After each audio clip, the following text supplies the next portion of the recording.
Okay, അപ്പോൾ നമ്മൾ കഴിഞ്ഞ ക്ലാസ്സിൽ ഡാറ്റ ടൈപ്സ് ആൻഡ് വേരിയബിൾസ് ഒരുപാട് കാര്യങ്ങൾ പഠിച്ചു അല്ലേ. എന്താണ് അതിൻ്റെ കൺസെപ്റ്റ്, എങ്ങനെയാണ് ഡാറ്റ ടൈപ്സ് ക്രിയേറ്റ് ചെയ്യുന്നത്, എന്താണ് ഡാറ്റ ടൈപ്സിൻ്റെ ഒരു ഇൻറ്റേർണൽ പ്രൊസീജിയർ എന്താണ്, അങ്ങനെയുള്ള കാര്യങ്ങളൊക്കെ നമ്മൾ ചെക്ക് ചെയ്തു, ക്ലിയർ ആയിട്ട് ചെക്ക് ചെയ്തു. സോ നമ്മൾ ഓൾറെഡി പറഞ്ഞിട്ടുണ്ടായിരുന്നു നമ്മുടെ ഫസ്റ്റ് പ്രോഗ്രാം അല്ലേ, നമ്മുടെ ഫസ്റ്റ് പ്രോഗ്രാം എന്ന് പറയുന്നത് print hello world. Okay, so എന്താണ് ഈ പ്രിൻറ്റ്? ഞാൻ ഓൾറെഡി പറഞ്ഞിട്ടുണ്ടായിരുന്നു പ്രിൻ്റ് ഒരു ഫങ്ഷനാണ്. സോ എല്ലാവർക്കും ഡൗട്ട് ഉണ്ടാവും എന്താണ് ഫങ്ഷൻ അല്ലേ. നമ്മൾ ഫസ്റ്റ് തന്നെ പറഞ്ഞത് ഫങ്ഷൻ ആണെന്നാണ്. ഈ ഫങ്ഷൻ ഈ പറഞ്ഞ പോലെ ഒരു ബ്രാക്കറ്റ് ഓപ്പൺ ചെയ്യുന്നു, ബ്രാക്കറ്റ് ക്ലോസ് ചെയ്യുന്നു അല്ലേ, ഡബിൾ കോട്ട് ഇടുന്നു. ഈ ഡബിൾ കോട്ടിൻ്റെ കൺസെപ്റ്റ് എന്താണെന്ന് ഞാൻ പറഞ്ഞുതരാം. ഓക്കെ, സോ എന്താണ് ഓക്കെ, നമുക്ക് അത് ആദ്യം പറയാം, എന്നിട്ട് ഫങ്ഷനിലേക്ക് പോവാം അല്ലേ. സോ ഹലോ വേൾഡ്, ഇത് എന്താണ് ഈ ഡബിൾ കോട്ട് ഇട്ടതിൻ്റെ മീനിങ്? ഓക്കെ, സിമ്പിളാണ്, ഒരു ഒരു ഒരു ലോ ആയിട്ട് പഠിച്ചു വെക്കുക. അതായത് ഏത് സാധനം ആയിക്കോട്ടെ സിംഗിൾ കോട്ടിലോ അല്ലെങ്കിൽ ഡബിൾ കോട്ടിലോ ആണ് ആ കണ്ടന്റ് ഉള്ളതെങ്കിൽ അത് ഉറപ്പായിട്ടും സ്ട്രിങ് ആയിരിക്കും. ഓക്കെ, STR സ്ട്രിങ് ആയിരിക്കും. സോ വെരി ഇമ്പോർട്ടൻറ്റ്, എന്ത് സാധനം ആയിക്കോട്ടെ അത് സിംഗിൾ കോട്ടിലോ അല്ലെങ്കിൽ ഡബിൾ കോട്ടിലോ ആണ് ഉള്ളത് എങ്കിൽ അതെന്തായിരിക്കും? സ്ട്രിങ് ആയിരിക്കും. നേരെ തിരിച്ച്, അതായത് ഡബിൾ കോട്ടിലോ സിംഗിൾ കോട്ടിലോ ഉള്ളത് സ്ട്രിങ് ആയിരിക്കും. നേരെ തിരിച്ച് സ്ട്രിങ് ആണെങ്കിൽ ഉറപ്പായിട്ടും സിംഗിൾ കോട്ടിലോ ഡബിൾ കോട്ടിലോ അത് ഇട്ടിരിക്കണം. ഓക്കെ, സിംഗിൾ കോട്ടിലോ ഡബിൾ കോട്ടിലോ എന്ത് കണ്ടന്റ് ഉണ്ടെങ്കിലും അത് സ്ട്രിങ് ആണ്. നേരെ തിരിച്ച് സ്ട്രിങ് ആണെങ്കിൽ സിംഗിൾ കോട്ടോ ഡബിൾ കോട്ടോ നിർബന്ധമായിട്ട് ഇട്ടിരിക്കണം. സോ ഒരു കാര്യം കൂടി ജസ്റ്റ് ഇതിൻ്റെ അകത്ത് പറയാം. അതായത് നമ്മളൊരു ഒറ്റ കാര്യം കൂടി പറയാം. 5 എന്ന് പറഞ്ഞാൽ എന്താണ് 5? ഫോർ എക്സാമ്പിൾ, ഓക്കെ, ഇത് ഞാൻ ഇങ്ങോട്ട് വായിക്കുകയാണ്. Okay, print 5. ഈ 5ൻ്റെ ടൈപ്പ് എന്താ? ഒബ്വിയസ്ലി നിങ്ങൾക്ക് അറിയാം, ഇൻ്റാണ് അല്ലേ, ഇൻ്റാണ്. അതേ ഞാൻ പ്രിന്റ് ഡബിൾ കോട്ടിൽ 5 ഇടുന്നു, what will be the output? Same 5 തന്നെ പ്രിന്റ് ചെയ്ത് കിട്ടും, പക്ഷേ ഈ ടൈപ്പ് എന്താണ്? That will be string. അതായത് വെറുതെ ഇട്ട് കഴിഞ്ഞാൽ അത് ഇൻറ്റിജർ ആയിരിക്കും. സിംഗിൾ കോട്ടിലോ ഡബിൾ കോട്ടിലോ എന്തിട്ട് കഴിഞ്ഞാലും അതെന്തായിരിക്കും? സ്ട്രിങ് ആയി മാറും. So let me tell you an example, very interesting example. Print 5 + 3, what will be the output? ഉറപ്പായിട്ട് ഔട്ട്പുട്ട് എന്തായിരിക്കും? 8 ആയിരിക്കും. ആർക്കെങ്കിലും ഡൗട്ട് ഉണ്ടോ? No doubt, right? Next, print double കോട്ടിൻ്റെ അകത്ത് 5 + 3, ഇതിൻ്റെ ഔട്ട്പുട്ട് എന്തായിരിക്കും? What will be the output of this? Will it be 8? ഒന്ന് ചിന്തിച്ച് നോക്കിയേ, ഒരു സെക്കൻഡ് എടുത്തിട്ട് ഒന്ന് ചിന്തിച്ച് നോക്കിയേ, എന്തായിരിക്കും 5 + 3ൻ്റെ ഔട്ട്പുട്ട്? ഈ രണ്ടാമത്തെ ലൈൻ്റെ ഔട്ട്പുട്ട് എന്തായിരിക്കും? ഒബ്വിയസ്ലി 8 ആണെന്ന് ആരെങ്കിലും ചിന്തിക്കുന്നുണ്ടെങ്കിൽ തെറ്റാണ്. 5 + 3 എന്ന് തന്നെയായിരിക്കും ഔട്ട്പുട്ട്. സോ അവരുള്ളൂ, നമ്മളിപ്പോൾ പറഞ്ഞല്ലോ എന്താണ്, ഡബിൾ കോട്ടിലോ സിംഗിൾ കോട്ടിലോ എന്തിട്ട് കഴിഞ്ഞാലും അതെന്താണ്? സ്ട്രിങ് ആണ്. സ്ട്രിങ് പറഞ്ഞാൽ അത് അങ്ങനെ സ്ട്രിങ് ആണ്, അത് പിന്നെ ആഡ് ചെയ്യേണ്ട ആവശ്യമില്ല. അവിടെ ആഡ് ചെയ്യില്ല, അത് ആ സ്ട്രിങ് ആയിട്ട് തന്നെ ഔട്ട്പുട്ട് കിട്ടും. ഓക്കെ, സോ ഔട്ട്പുട്ട് 8 ആയിരിക്കില്ല, 5 + 3 തന്നെയായിരിക്കും. സോ ഇതാണ് ആ ഒരു കൺസെപ്റ്റ്. ക്ലിയർ? സോ സ്ട്രിങ്ങിൻ്റെ കാര്യം ക്ലിയർ ആണെന്ന് വിചാരിക്കുന്നു. 5 + 3 പറഞ്ഞ എക്സാമ്പിൾസ് അതിനൊരു ബിഗ്ഗസ്റ്റ് എക്സാമ്പിളാണ്, അത് മാത്രം ചിന്തിച്ചാൽ മതി. ഓക്കെ, സോ ഒറ്റലോ സിംഗിൾ കോട്ടിലോ ഡബിൾ കോട്ടിലോ എന്ത് കണ്ടു കഴിഞ്ഞാലും അതെന്തായിരിക്കും? അതിൻ്റെ ടൈപ്പ് സ്ട്രിങ് ആയിരിക്കും. നേരെ തിരിച്ച് സ്ട്രിങ് ആണെങ്കിൽ ഉറപ്പായിട്ടും സിംഗിൾ കോട്ടിലോ ഡബിൾ കോട്ടിലോ ഇട്ടിരിക്കണം. Clear? Yes. So let's come to function. Okay, function എന്താണ്? ഫങ്ഷൻ എന്ന് പറഞ്ഞാൽ സി പൈത്തൺ പ്രോഗ്രാമിങ്ങിൽ 2 ടൈപ്പ് ഓഫ് ഫങ്ഷൻസ് ഉണ്ട്. ഒന്ന് user defined functions, user defined functions. 2 built in function.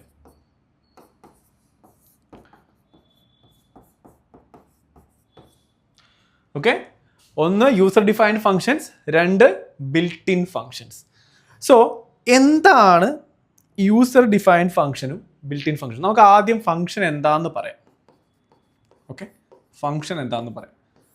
Function എന്ന് പറഞ്ഞു കഴിഞ്ഞാൽ സിമ്പിളായിട്ട് നമുക്ക് ഒരു റിയൽ ലൈഫ് എക്സാമ്പിൾ വെച്ചിട്ട് കണക്ട് ചെയ്യാം എന്താണ് ഫങ്ഷൻ എന്നുള്ളത്.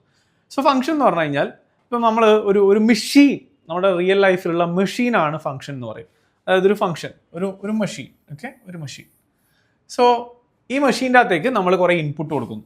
ഓക്കെ, ഇൻപുട്ട് എന്തും ആവാം. ഓക്കെ, ഇത് പ്രോസസ്സ് ചെയ്യുന്നു ഇവിടെ. Okay, and you are getting an output back. ഇത്രയേ ഉള്ളൂ ഫങ്ഷൻ. ഫോർ എക്സാമ്പിൾ, ഞാൻ എന്നും പറയുന്ന ഒരു എക്സാമ്പിളാണ് വാഷിംഗ് മെഷീൻ. ഓക്കെ, അതായത് ഇൻപുട്ട് കൊടുക്കുന്നു, അത് പ്രോസസ്സ് ചെയ്യുന്നു, ഔട്ട്പുട്ട് കിട്ടുന്നു. അതായത് ഇൻപുട്ട് എന്താ? വാഷിംഗ് മെഷീനിലെ ഇൻപുട്ട് എന്തൊക്കെയാണ്? May be water, okay, soap powder അല്ലെങ്കിൽ ലിക്വിഡ്, ആൻഡ് ക്ലോത്ത്സ്. ഓക്കെ, അത് ഇതിലേക്ക് ഇടുന്നു, സ്വിച്ച് ഓൺ ചെയ്യുന്നു, അത് പ്രോസസ്സ് ചെയ്യുന്നു, തിരിച്ച് വാഷ്ഡ് ക്ലോത്ത്സ് ആയിട്ട് തിരിച്ചു കിട്ടും. ക്ലിയർ? ഇതാണ് സിമ്പിൾ എക്സാമ്പിൾ. ഒരു മെഷീൻ കൺസിഡർ ചെയ്യുക. ആ മെഷീനിലേക്ക് കുറേ ഇൻപുട്ട് കൊടുക്കുന്നു, അതിനുള്ളിൽ നമ്മൾ പ്രോസസ്സ് ചെയ്യാൻ വേണ്ടിയിട്ട് എന്തൊക്കെയോ ലോജിക്ക് എഴുതി വെച്ചിട്ടുണ്ട്, എന്തൊക്കെയോ നമ്മൾ പ്രോഗ്രാമിംഗ് ചെയ്ത് വെച്ചിട്ടുണ്ട്. അത് പ്രോസസ്സ് ചെയ്യുന്നു, തിരിച്ച് വാഷ്ഡ് ക്ലോത്ത്സ് ഔട്ട്പുട്ടായിട്ട് തിരിച്ചു കിട്ടും. ഓക്കെ, ഇതൊരു മെഷീനാണ് അല്ലേ? ഇതേപോലെയാണ് ഫങ്ഷൻ. എന്തോ ഒരു ടാസ്ക് ഇവിടെ എന്താ ടാസ്ക് അച്ചീവ് ചെയ്യുന്നത്? ഇവിടെ ഈ മെഷീൻ്റെ ടാസ്ക് എന്താ? ക്ലോത്ത്സ് വാഷ് ചെയ്യുക എന്നുള്ളത്. അതുപോലെ എന്തോ ഒരു ടാസ്ക് അച്ചീവ് ചെയ്യാൻ വേണ്ടി ഉണ്ടാക്കിയ ഒരു മെഷീൻ പോലത്തെ ഒരു സാധനമാണ് ശരിക്കും എന്തെന്ന് പറയുന്നത്? ഫങ്ഷൻ എന്ന് പറയുന്നത്. സോ ഫങ്ഷൻ്റെ ഡെഫിനിഷൻ നമുക്ക് പറയാം. Function is a set of code അല്ലെങ്കിൽ കളക്ഷൻ ഓഫ് കോഡ്. ഓക്കെ, ഒരു കളക്ഷൻ ഓഫ് കോഡാണ് ഫങ്ഷൻ എന്ന് പറയുന്നത്. But collection of code difference ഉണ്ട്. Okay, collection of code created to accomplish a task അല്ലെങ്കിൽ ഒരു ആക്ഷൻ. ഓക്കെ, ഒരു special goal created to achieve a goal, അല്ലെങ്കിൽ created to accomplish a task, ഒരു process എന്തെങ്കിലും കംപ്ലീറ്റ് ചെയ്യാൻ. അങ്ങനെയുള്ളൊരു സാധനമാണ് എന്ത് പറയുന്നത്? Collection of code created to achieve a goal അല്ലെങ്കിൽ ഒരു ടാസ്ക്. അതാണ് എന്ത് പറയുന്നത്? ഫങ്ഷൻ എന്ന് പറയുന്നത്. സോ ഞാൻ നേരത്തെ പറഞ്ഞ പോലെ കുറേ ലൈൻസ് ഓഫ് കോഡ്സ് എഴുതിയിട്ടുണ്ട്. ഓക്കെ, കുറേ കോഡ് എഴുതിയിട്ടുണ്ട്. ഈ മൊത്തം കോഡ് ഒരു കളക്ഷൻ ഓഫ് കോഡാണ്, ഒരു സിംഗിൾ യൂണിറ്റ് ആണ്. Okay, A unit of collection of കോഡാണ്. ഓക്കെ, അപ്പോൾ ഈ മൊത്തം കോഡ് റൺ ചെയ്യുമ്പോൾ എന്തേലും ഒരു ടാസ്ക് അച്ചീവ് ചെയ്യാനുണ്ടാവും. ഫോർ എക്സാമ്പിൾ, ഒരു നമ്പർ കൊടുത്തു, ഒരു നമ്പർ. ആ നമ്പർ പ്രൈം ആണോ അല്ലെങ്കിൽ prime number, for example prime number വേണ്ട, ഓക്കെ, ഓഡ് നമ്പർ ആണോ അല്ലെങ്കിൽ ഈവൻ നമ്പർ ആണോ എന്ന് ചെക്ക് ചെയ്യുന്നൊരു പ്രോഗ്രാം. ഓക്കെ, അപ്പോൾ ഈ മൊത്തം കോഡ് ഇതിനു വേണ്ടി മാത്രം ഡിസൈൻ ചെയ്തിരിക്കുന്നത്. ഫംഗ്ഷൻ്റെ ഏറ്റവും ഇമ്പോർട്ടൻ്റ് ആയിട്ടുള്ള പാർട്ട് എന്ന് പറയുന്നത് ഇൻഡിപെൻഡൻ്റ് ആയിരിക്കും. അതായത് മറ്റ് കോഡുകൾ, ഇപ്പം ഒരു എക്സാമ്പിൾ പറയുകയാണെങ്കിൽ, ഓക്കെ, സോ കുറച്ച് കോഡ്സ് ഉണ്ട്. ഇതൊരു ഫംഗ്ഷനാണ്. ഓക്കെ, അതിൻ്റെ മുകളിൽ കുറച്ച് കോഡ്സ് ഉണ്ട്, അതിൻ്റെ താഴെയും കുറച്ച് കോഡ്സ് ഉണ്ട്. ഈ ഫംഗ്ഷനിലെ കോഡുകൾ മുകളിലെ കോഡുകളായിട്ടോ താഴത്തെ കോഡുകളായിട്ടോ ഡിപ്പെൻഡൻസി ഉണ്ടാവില്ല, ഇൻഡിപെൻഡൻ്റ് ആയിരിക്കും. Independent. So independent collection of codes created to achieve a task അല്ലെങ്കിൽ കംപ്ലീറ്റ് എ ടാസ്ക്. ഇതാണ് ശരിക്കും പറഞ്ഞാൽ എന്ത്? ഫങ്ഷൻ എന്ന് പറയുന്നത്. സോ ഇൻഡിപെൻഡൻ്റ് ആണെന്ന് പറയുന്നത് എന്തുകൊണ്ടാണ്? ഇൻഡിപെൻഡൻറ്റ് നമ്പർ ഓഫ് കോഡ്സ് അല്ലെങ്കിൽ ഇൻഡിപെൻഡൻറ്റ് കളക്ഷൻ ഓഫ് കോഡ്സ് അല്ലെങ്കിൽ ഇൻഡിപെൻഡൻറ്റ് യൂണിറ്റ് ഓഫ് കോഡ്സ്. എന്തുകൊണ്ടാണ് അങ്ങനെ പറയുന്നത്? കാരണം ഫങ്ഷൻ എന്ന് പറയുന്ന സാധനം ഉണ്ടാക്കിയത് തന്നെ കോഡ് റീയൂസബിലിറ്റിക്ക് വേണ്ടിയിട്ടാണ്. Code reusability. ഫോർ എക്സാമ്പിൾ, നമ്മൾ നേരത്തെ പറഞ്ഞ ഒരു കാര്യം, അതായത് ഓഡാണോ ഈവൻ ആണോ ചെക്ക് ചെയ്യുന്നത്. പോട്ടെ, അത് വിട്ട് നമുക്കൊരു റിയൽ ടൈം എക്സാമ്പിൾസ് പറയാം. ഒരാളുടെ ഏജ് കിട്ടി. ഓക്കെ, ഏജ് ആ ഏജ് കിട്ടിക്കഴിഞ്ഞാൽ അയാൾ മേജർ ആണോ മൈനർ ആണോ അല്ലെങ്കിൽ അയാൾ അതായത് 18 വയസ്സിന് മുകളിലാണോ താഴെയാണോ എന്ന് ചെക്ക് ചെയ്യുന്ന ഒരു കോഡ്. സിമ്പിളാണ്, നമുക്ക് ഒറ്റ ലൈനിൽ തീർക്കാം. ബട്ട് ഈവൻ ദോ കൺസിഡർ അതൊരു ഫംഗ്ഷൻ ആണ്, അതൊരു കോഡാണെന്ന് വിചാരിക്കും. ഓക്കെ, അതൊരു 5 ലൈൻ ഓഫ് കോഡാണെന്ന് കൺസിഡർ ചെയ്യാം. Just imagine. ഓക്കെ, ഈ കോഡ് നമുക്ക് ഈ ഒരു പ്രോഗ്രാമിങ്ങിൽ, അതായത് നമ്മളൊരു സോഫ്റ്റ്വെയർ ബിൽഡ് ചെയ്യാണ്. ഓക്കെ, ഒരു സോഫ്റ്റ്വെയർ ബിൽഡ് ചെയ്യാൻ ഈ സോഫ്റ്റ്വെയറിൻ്റെ അകത്ത് നമുക്കൊരു 10 പ്രാവശ്യം ഈ മേജർ ആണോ മൈനർ ആണോ എന്ന് ചെക്ക് ചെയ്യേണ്ട ആവശ്യമുണ്ടെന്ന് വിചാരിക്കും. അപ്പം നമ്മൾ എന്ത് ചെയ്യണം? 10 പ്രാവശ്യം ഈ സെയിം കോഡ് റിപ്പീറ്റഡ്ലി എഴുതിക്കൊണ്ടിരിക്കണം. You got it? ഈ സെയിം കോഡ് 10 പ്രാവശ്യം എഴുതിക്കൊണ്ടിരിക്കണം. ബട്ട് അവിടെയാണ് പ്രോഗ്രാമിൽ കോഡ് റീയൂസബിലിറ്റി എന്ന് പറയുന്ന കൺസെപ്റ്റ് വരുന്നത്. അത് എന്തിനാണ് യൂസ് ചെയ്യുന്നത്? ഒരു പ്രാവശ്യം നമ്മൾ എഴുതും, 1 ടൈം കോഡ്, എന്നിട്ട് എന്ത് ചെയ്യും? 10 പ്രാവശ്യം എഴുതും. 10 പ്രാവശ്യം, ഒരു പ്രാവശ്യം എഴുതും, 10 പ്രാവശ്യം യൂസ് ചെയ്യും. ഒരു പ്രാവശ്യം കോഡ് എഴുതും, 10 പ്രാവശ്യം അതിനെ യൂസ് ചെയ്യും. 10 പ്രാവശ്യം എഴുതില്ല. അങ്ങനെ 10 പ്രാവശ്യം എഴുതി കഴിഞ്ഞാൽ കോഡിൻ്റെ എണ്ണം ഒരുപാടാവും, കോഡ് റീയൂസബിലിറ്റി ഉണ്ടാവില്ല, ആപ്പിൻ്റെ സൈസ് അല്ലെങ്കിൽ സോഫ്റ്റ്വെയറിൻ്റെ സൈസ് ഒരുപാട് കൂടുതലാവും. സോ നമുക്ക് എന്താവും? നമ്മുടെ കോഡിങ് അല്ലെങ്കിൽ നമ്മുടെ program it won't be good, ഭയങ്കര ഹെവി ആവും. സോ ഒരുപാട് പ്രശ്നങ്ങളാണ്. സോ കോഡ് ഏറ്റവും കൂടുതൽ സിമ്പിൾ ആക്കണം, അല്ലേ? നമ്മൾ റീയൂസബിലിറ്റി കൂടുതൽ യൂസ് ചെയ്യണം. ഓക്കെ, ഡു ഓവേഴ്സ് കുറയ്ക്കണം, വീണ്ടും വീണ്ടും അതേ കാര്യങ്ങൾ ചെയ്തുകൊണ്ടിരിക്കും. സോ അതിന് വേണ്ടി യൂസ് ചെയ്യുന്ന കൺസെപ്റ്റാണ് ഫംഗ്ഷൻ എന്ന് പറയുന്നത്. ഫംഗ്ഷൻ എന്ന് പറയുന്ന ഒരു പ്രാവശ്യം കോഡ് എഴുതിയാൽ മതി, ആ കോഡിനെ നമുക്ക് എന്ത് ചെയ്യാം? എത്ര പ്രാവശ്യം വേണമെങ്കിലും റീയൂസ് ചെയ്യാം. അപ്പം അങ്ങനെ ഒരു പ്രാവശ്യം കോഡ് എഴുതി പിന്നെ അതിനെ വീണ്ടും വീണ്ടും യൂസ് ചെയ്യണമെങ്കിൽ അതിനെന്ത് ചെയ്യണം? ആ ഫയലിലെ മറ്റു കോഡുകളായിട്ട് യാതൊരു ബന്ധവും പാടില്ല. ഇതൊരു ഇൻഡിപെൻഡൻറ്റ് യൂണിറ്റ് ഓഫ് കോഡ് ആയിരിക്കണം, ഒരു സിംഗിൾ യൂണിറ്റ് ആയിരിക്കണം. Independent unit of codes that's created to accomplish അല്ലെങ്കിൽ അച്ചീവ് എ സ്പെസിഫിക് ടാസ്ക് എന്ന് പറയുന്നതാണ് എന്ത്? ഫംഗ്ഷൻ എന്ന് പറയുന്നത്. ഓക്കെ, നമുക്ക് നമ്മുടെ വാഷിംഗ് മെഷീനിലേക്ക് പോവാം. ഓക്കെ, സോ നമുക്ക് നമ്മുടെ വാഷിംഗ് മെഷീനിലേക്ക് പോവാം. ഇവിടെ നമ്മൾ പറഞ്ഞു ഇത് ഒരു ഇൻഡിപെൻഡൻറ്റ് യൂണിറ്റ് ആണ്, അല്ലേ? വാഷിംഗ് മെഷീൻ നിങ്ങളൊന്ന് ചിന്തിച്ച് നോക്കിയേ. വാഷിംഗ് മെഷീൻ ഒരു ഇൻഡിപെൻഡൻറ്റ് യൂണിറ്റ് അല്ലേ? അതിന് നമുക്ക് എങ്ങോട്ട് വേണമെങ്കിൽ മാറ്റാൻ പറ്റില്ലേ? ഇപ്പം നമ്മൾ ഒരു വീട്ടിൽ നിൽക്കുന്നു, നമ്മൾ വീട് മാറി അടുത്ത വീട്ടിലേക്ക് പോകുന്നു, അല്ലെങ്കിൽ നമ്മൾ പുതിയ വീട് വാങ്ങി അവിടത്തേക്ക് പോകുന്നു. നമുക്ക് ഈ വാഷിംഗ് മെഷീൻ അവിടെ ഡിപ്പെൻഡൻസി ഉണ്ടോ? ഇല്ല, ഇൻഡിപെൻഡൻ്റ് ആണ്. Okay, so independent.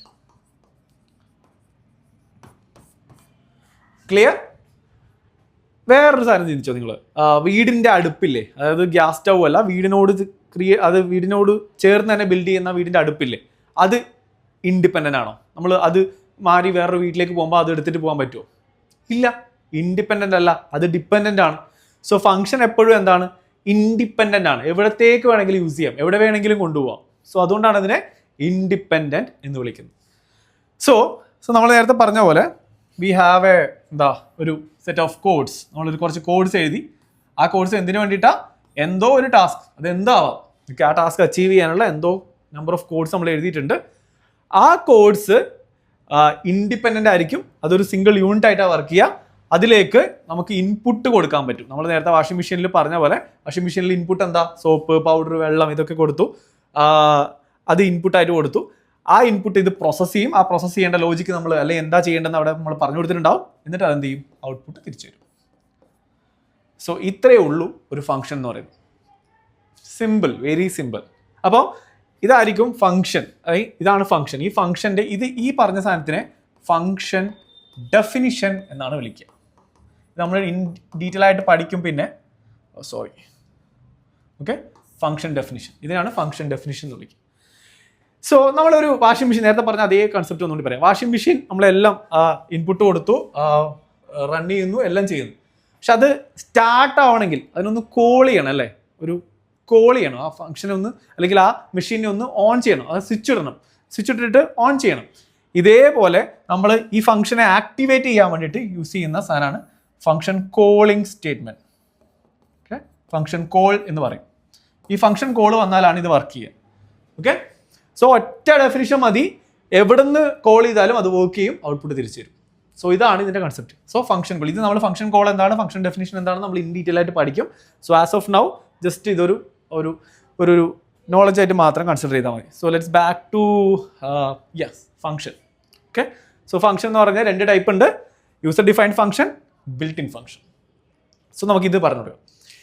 സോ നമ്മൾ യൂസർ ഡിഫൈൻഡ് ഫംഗ്ഷൻ ആണ് നമ്മളിപ്പം കുറേ പറഞ്ഞത്. നമ്മളിപ്പോൾ ഡിസ്കസ് ചെയ്ത ഫംഗ്ഷൻ കോളും ഫംഗ്ഷൻ ഡെഫിനിഷനും ഒക്കെ വരുന്നത് യൂസർ ഡിഫൈൻഡ് ഫംഗ്ഷനിലാണ്. നമുക്ക് ഫസ്റ്റ് ബിൽറ്റ് ഇൻ ഫംഗ്ഷൻ പറയാം. അതായത് പൈത്തൺ തന്നെ നമ്മുടെ ജോലി പരമാവധി സിമ്പിൾ ആക്കാൻ വേണ്ടിയിട്ട് ഓരോ ഫംഗ്ഷൻ ഉണ്ടാക്കി വെച്ചിട്ടുണ്ട്. ഓക്കെ, ഓൾറെഡി അവിടെ ഉണ്ടാക്കി വെച്ചിട്ടുണ്ട്. അങ്ങനെയുള്ള ഫംഗ്ഷൻസിനെയാണ് ബിൽറ്റ് ഇൻ ഫംഗ്ഷൻ എന്ന് പറയുന്നത്. ഫോർ എക്സാമ്പിൾ വാഷിംഗ് മെഷീൻ തന്നെ. വാഷിംഗ് മെഷീൻ നമ്മൾ വാങ്ങി അങ്ങനെ തന്നെ യൂസ് ചെയ്യണം. അതിൻ്റെ ഉള്ളിൽ എന്താണ് എഴുതിയിരിക്കുന്നത്, അതിൻ്റെ ലോജിക്ക് എന്താണ്, അതിൻ്റെ വർക്കിംഗ് പ്രൊസീജിയർ എന്താണെന്നൊന്നും നമ്മൾ അറിയേണ്ട ആവശ്യമില്ല അല്ലേ. അതിൻ്റെ ഉള്ളിൽ എഴുതിയിരിക്കുന്ന ലോജിക് കൺസെപ്റ്റ് എന്താണെന്നോ അതിൻ്റെ ഉള്ളിലെ പ്രോഗ്രാം എന്താണെന്നോ ഒന്നും നമ്മൾ അറിയേണ്ട ആവശ്യമില്ല. വാങ്ങുക, അങ്ങോട്ട് യൂസ് ചെയ്യുക അല്ലേ. അങ്ങനെയുള്ള ഫംഗ്ഷനാണ് ബിൽറ്റ് ഇൻ ഫംഗ്ഷൻ. പൈത്തണിൽ ഓൾറെഡി ഉള്ള function. For example print, okay, type, നമ്മൾ ഇന്നലെ ജസ്റ്റ് പരിചയപ്പെട്ടിട്ടുണ്ടായിരുന്നു ടൈപ്പ് ഫംഗ്ഷൻ. ഇങ്ങനെയുള്ള ഒരുപാട് ഫംഗ്ഷൻസ് ഉണ്ട്. ഇങ്ങനെയുള്ള ഫംഗ്ഷൻസിനെയാണ് എന്ത് വിളിക്കുന്നത്, ബിൽറ്റ് ഇൻ ഫംഗ്ഷൻ എന്ന് പറഞ്ഞാൽ. ഇതിൻ്റെ ഉള്ളിൽ എന്താ എഴുതിയിരിക്കുന്നത് നമുക്ക് അറിയേണ്ട ആവശ്യമില്ല. ഞാൻ നേരത്തെ പറഞ്ഞ കോൾ ഇല്ലേ, ഫംഗ്ഷൻ കോൾ, ഇതാണ് കേട്ടോ ഇത് ഫംഗ്ഷൻ കോളാണിത്. ഈ ഫംഗ്ഷൻ കോൾ നമ്മൾ ചെയ്ത് കഴിഞ്ഞാൽ ഇതിൻ്റെ ഡെഫിനിഷൻ പൈത്തൻ്റെ കോഡിനുള്ളിൽ അവർ എഴുതി വെച്ചിട്ടുണ്ട്. സോ അവിടെ പോവും, അത് റണ്ണാവും, നമുക്ക് തിരിച്ച് ഔട്ട്പുട്ട് കിട്ടും. So this is what happening. So ഈ ജസ്റ്റ് ഈ കാണുന്ന പ്രിന്റ്, ടൈപ്പ് ഇതെന്ന് പറയുന്നതൊക്കെ എന്താണ്, ഫംഗ്ഷൻ കോൾസ് ആണ്. സോ ഭയങ്കര ഇതായിട്ട് ചിന്തിച്ച് കൺഫ്യൂഷൻ ആവേണ്ട, ജസ്റ്റ് ഒരു അണ്ടർസ്റ്റാൻഡിങ് ഉണ്ടാക്കിയാൽ നമ്മൾ ഇൻ ഡീറ്റെയിൽ ആയിട്ട് ഇത് പഠിക്കും. ഓക്കെ, ഇതിപ്പോൾ ജസ്റ്റ് ആ സ്റ്റാർട്ടിങ് കിട്ടാൻ വേണ്ടിയിട്ട് മാത്രം പറയുന്നതാണ്. സോ ഈ പ്രിന്റ്, ടൈപ്പ് ഇതൊക്കെ എന്താണ്, ബിൽറ്റ് ഇൻ ഫംഗ്ഷൻസ് ആണ്. ഇത് ഫംഗ്ഷൻ കോൾ ആണ്. ഇത് ഇവിടെ കോൾ ചെയ്യാണ് ചെയ്യുന്നത്. ഇതിന്റെ ഡെഫിനിഷൻ എവിടെ ഉണ്ടാവും, ഉള്ളിൽ പൈത്തൺ എഴുതി വെച്ചിട്ടുണ്ടാവും. പൈത്തന്റെ പ്രോഗ്രാമിനുള്ളിൽ എഴുതി വെച്ചിട്ടുണ്ട്. സോ അത് വർക്ക് ആവും. സോ നമ്മളിത് കോൾ ചെയ്യുന്ന സമയത്ത്. So this is what happens. ഇനി ഇവിടെ യൂസർ ഡിഫൈൻഡ് ഫംഗ്ഷൻസ് ഉണ്ട് അല്ലേ. അതായത് നമുക്ക് ഫോർ എക്സാമ്പിൾ വാഷിംഗ് മെഷീൻ, നമുക്ക് ഓൾറെഡി ഉള്ള വാഷിംഗ് മെഷീൻ ഒന്നും നമുക്ക് പറ്റുന്നില്ല. നമ്മൾ സ്വന്തമായിട്ട് നല്ല അടിപൊളി ഒരു വാഷിംഗ് മെഷീൻ ബിൽഡ് ചെയ്യാൻ തുടങ്ങണം. അപ്പോൾ എന്ത് വേണം, അതിൻ്റെ ഉള്ളിലത്തെ, അതായത് വാഷിംഗ് മെഷീൻ നമ്മൾ സ്വന്തമായിട്ട് ബിൽഡ് ചെയ്യുമ്പോൾ നമുക്കത് ജസ്റ്റ് വാങ്ങി ഉപയോഗിക്കുന്ന പോലെ ഈസി അല്ല. നമ്മൾ തന്നെ അതിൻ്റെ ഉള്ളിലത്തെ എങ്ങനെ ഇത് കറങ്ങണം, എത്രമാത്രം സ്പീഡിൽ ഇത് റൊട്ടേറ്റ് ചെയ്യണം, അതിൻ്റെ ടോർക്ക് എത്രയാണ്, അങ്ങനെയുള്ള എല്ലാ കാര്യങ്ങളും പ്രോഗ്രാമിംഗ് ചെയ്ത് ഡിസൈൻ ചെയ്തിട്ട് വേണം നമ്മൾ ചെയ്യാൻ. അങ്ങനെ നമ്മൾ ക്രിയേറ്റ് ചെയ്യുന്ന ടൈപ്പ് ഓഫ് സാധനങ്ങളെയാണ് യൂസർ ഡിഫൈൻഡ് ഫംഗ്ഷൻസ് എന്ന് പറയുക. അതായത് ഇതിപ്പം ജസ്റ്റ് ഫംഗ്ഷൻ കോൾ മാത്രം നമ്മൾ ചെയ്താൽ മതി, ബട്ട് ഫംഗ്ഷൻ ഡെഫിനിഷൻ അടക്കം. ഓക്കെ, ഫംഗ്ഷൻ ഡെഫിനിഷൻ, ആ ഡെഫിനിഷൻ്റെ അകത്താണ് നമ്മൾ എല്ലാ കോഡും എഴുതുക. എന്താ ചെയ്യേണ്ടത് എന്നുള്ള കോഡ് മൊത്തം എഴുതുക അവിടെയാണ്. ഓക്കെ, ഇത് ഇങ്ങോട്ട് ഇൻപുട്ട് വരുന്നു, ആ ഇൻപുട്ട് ഇവിടെ റിസീവ് ചെയ്യുന്നു, ആ ഇൻപുട്ട് വെച്ചിട്ട് ഇവിടെ പ്രോസസ്സ് ചെയ്യുന്നു, തിരിച്ച് ഔട്ട്പുട്ട് കൊടുക്കുന്നു. അപ്പോൾ ഇതിൻ്റെ ഉള്ളിൽ എന്താ നടക്കുന്നത് എന്ന ലോജിക് അടക്കം, അതിൻ്റെ ഉള്ളിൽ എല്ലാ പ്രോസസ്സും എഴുതി ഉണ്ടാക്കുന്ന ടൈപ്പ് ഓഫ് ഫംഗ്ഷൻസിനെയാണ്, അതായത് യൂസർ തന്നെ എഴുതി ഉണ്ടാക്കുന്ന ടൈപ്പ് ഓഫ് ഫംഗ്ഷൻസ് ആണ് എന്ത് പറയുന്നത്, user defined functions. User defined functions. Okay, അതിനെയാണ് യൂസർ ഡിഫൈൻഡ് ഫംഗ്ഷൻസ് എന്ന് പറയുന്നത്. ക്ലിയർ? സോ ബിൽറ്റ് ഇൻ ഫംഗ്ഷനും യൂസർ ഡിഫൈൻഡ് ഫംഗ്ഷനും. സോ ബിൽറ്റ് ഇൻ ഫംഗ്ഷൻ എന്ന് പറയുന്നത് എന്താണ്, ഓൾറെഡി അവൈലബിൾ ആയിട്ടുള്ള ഫംഗ്ഷൻ. മറ്റേത് നമ്മൾ തന്നെ പുതിയതായിട്ട് നമ്മുടെ എന്തോ ഒരു ആവശ്യത്തിന് വേണ്ടി, അത് പൈത്തൺ പ്രൊവൈഡ് ചെയ്യാത്ത ഒരു പുതിയ ആവശ്യത്തിന് വേണ്ടി നമ്മളൊരു ഫംഗ്ഷൻ ഉണ്ടാക്കുകയാണ്. അങ്ങനെയുള്ള ഫംഗ്ഷനെയാണ് എന്ത് വിളിക്കുക, യൂസർ ഡിഫൈൻഡ് ഫംഗ്ഷൻ. സോ രണ്ട് type of function, built in ഫംഗ്ഷനും യൂസർ ഡിഫൈൻഡ് ഫംഗ്ഷൻ. ക്ലിയർ ആണെന്ന് വിചാരിക്കുന്നു. ഇതാണ് ഫംഗ്ഷൻ്റെ മൊത്തം കൺസെപ്റ്റ്. സോ ജസ്റ്റ് കൺസെപ്റ്റ് എന്താണെന്ന് മനസ്സിലാക്കുക. പ്രിന്റ് ഇപ്പം നമ്മൾ പ്രിന്റ് ഉപയോഗിച്ചുകൊണ്ടിരിക്കുന്നുണ്ട്. ഈ പ്രിന്റ് എന്താണെന്ന് മനസ്സിലാക്കുക. അതൊരു യൂസർ ഡിഫൈൻഡ് അതൊരു ബിൽറ്റ് ഇൻ ഫംഗ്ഷൻ ആണ്. പൈത്തൺ തന്നെ ക്രിയേറ്റ് ചെയ്തിരിക്കുകയാണ്. അതിനുള്ളിൽ എന്താ ചെയ്തിരിക്കുന്നത് നമുക്ക് അറിയില്ല. ജസ്റ്റ് നമ്മളത് കോൾ ചെയ്താൽ മാത്രം മതി. നമ്മൾ എന്താ സംഭവിക്കുന്നത്, ഇവിടെ നമ്മൾ പ്രിന്റ് ഇവിടെ നമ്മൾ പ്രിന്റ് ഹായ് കൊടുക്കുമ്പോൾ ഇതിൻ്റെ ഡ്യൂട്ടി എന്താ, ഈ ഫംഗ്ഷൻ്റെ ഡ്യൂട്ടി എന്താ, ഇവിടെ എന്താണോ കൊടുത്തിരിക്കുന്നത് അത് നമ്മുടെ ടെർമിനലിൽ പ്രിന്റ് ആകുക അല്ലേ.